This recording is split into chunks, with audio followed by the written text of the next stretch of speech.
Cordiale saluto gentili amici e amiche, la visione all'ascolto e ben ritrovati per quanto riguarda l'informazione flash del primo pomeriggio su friulitv.net. Un bambino di 18 mesi è morto in ospedale dopo essere stato trovato agonizzante in strada, poco lontano da casa, con un ematoma alla testa dovuto ad un grave trauma, forse l'esito di un incidente. Il fatto è avvenuto ieri sera a Portogruaro. I carabinieri stanno lavorando alla ricostruzione della tragedia, che i genitori non hanno saputo spiegare in modo convincente. Una delle ipotesi è che il piccolo si sia allontanato senza essere visto fino ad arrivare alla strada e qui possa essere stato investito da un'auto poi fuggita, ma non si escludono altre piste, tra cui quella di un incidente in ambito domestico. Primo test di IT Alert in Friuli Venezia Giulia, il nuovo sistema di allarme pubblico nazionale che informa in maniera diretta la popolazione in caso di gravi emergenze. Intorno alle 12 di oggi gli smartphone delle persone che fisicamente si trovavano sul territorio della regione hanno ricevuto una notifica di allerta accompagnata da uno squillo unico e riconoscibile. Il test è stato promosso dal Dipartimento Nazionale di Protezione Civile.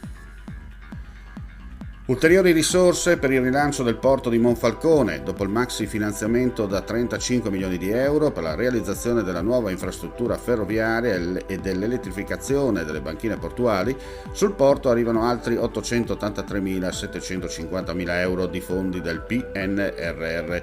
Si tratta di un primo blocco da 718.750 euro che saranno destinati all'implementazione del sistema fotovoltaico del porto e di un secondo blocco da 115.000 per interventi di energia rinnovabile ed efficienza energetica, entrambi all'interno del progetto del MITE Green Ports che finanzia interventi per l'efficientamento energetico, la riduzione delle emissioni di CO2 e di altre emissioni inquinanti nei porti, per promuovere la sostenibilità ambientale delle attività portuali, anche a beneficio delle aree urbane e circostanti.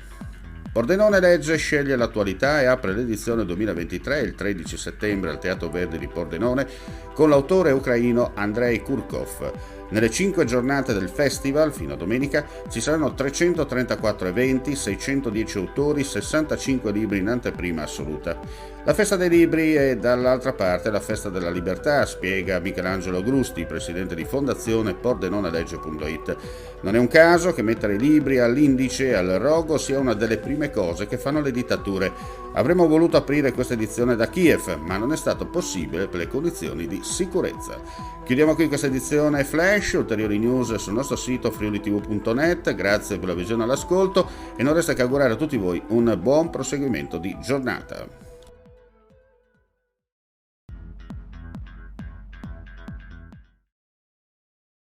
Ci portano più speranza, più fiducia, uno sguardo che finalmente si alza verso il futuro. Per ricominciare con la tua attività, con la tua professione, per allargare i tuoi orizzonti, ricomincia con noi. Contatta il nostro ufficio pubblicità. È il momento giusto per ripartire insieme. Chiamaci ai nostri contatti